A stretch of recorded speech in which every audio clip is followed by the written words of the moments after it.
Hello viewers, welcome back to my channel Basundhara's recipe. এই শীতে সর্দি কাশি সবারই লেগে থাকে, আর এই সর্দি কাশির জন্য বিশেষ একটি উপকারী রেসিপি নিয়ে আমি আপনাদের সামনে আজকে আবারও হাজির হলাম। আমার আজকের রেসিপি হচ্ছে তেঁতুলের আচার রেসিপি। চলুন ভিউয়ার্স, রেসিপিটি শুরু করি। রেসিপির জন্য এখানে নিচ্ছি 100 গ্রাম তেঁতুল, একটা বড় রসুন কুচি, 50 গ্রাম তাল মিছরি, অল্প একটু লবণ। এখন চুলাতে কড়াই বসিয়ে দিয়ে দিচ্ছি 3 টেবিল চামচ পরিমাণ সরিষার তেল। চুলাটাকে মিডিয়াম টু লোয়ের মাঝামাঝি রেখেছি। একটা তেজপাতা দিয়ে দিলাম, 1 চা চামচ পরিমাণ কালো জিরে দিয়ে দিলাম, রসুন কুচিগুলো দিয়ে দিচ্ছি। এগুলোকে 1 মিনিটের মতো ভেজে নেব।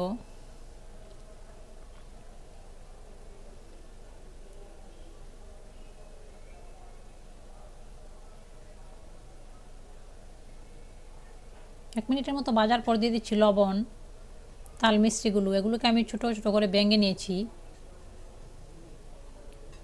একটু নেড়ে অল্প একটু পানি দিয়ে দিলাম, 2 থেকে 3 চা চামচ পরিমাণ, যেন মিশ্রিটা গলে যায়। এখন দিয়ে দিচ্ছি তেঁতুলটা দেওয়ার পর নেড়ে দিচ্ছি।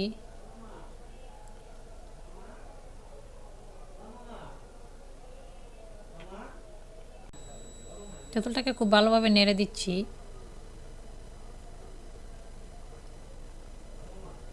খুব বেশি সময় প্রয়োজন এই আচারটা তৈরি করার জন্য, 4 থেকে 5 মিনিট এই রেসিপিটা তৈরি করতে পারবেন। চাইলে আপনারা এর সঙ্গে অল্প একটু মরিচও দিতে পারেন। আমি আজকে এখানে মরিচ ব্যবহার করব না।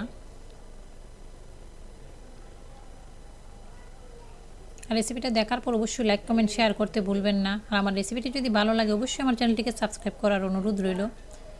রেসিপিটা অলরেডি হয়ে এসেছে, এখন চুলাটাকে বন্ধ করে দেব।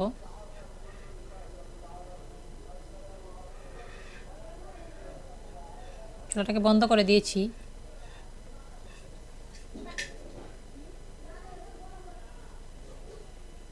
এখন পরিবেশন করে নিচ্ছি। দেখতে পাচ্ছেন খুব সহজে আমি রেসিপিটা তৈরি করে নিলাম। আপনারা একবার হলেও ট্রাই করবেন, তাহলে বুঝতে পারবেন এই রেসিপিটা কতটা উপকারী। আজকের মতো এখানেই বিদায় নিচ্ছি। সবাই ভালো থাকবেন। Bye bye.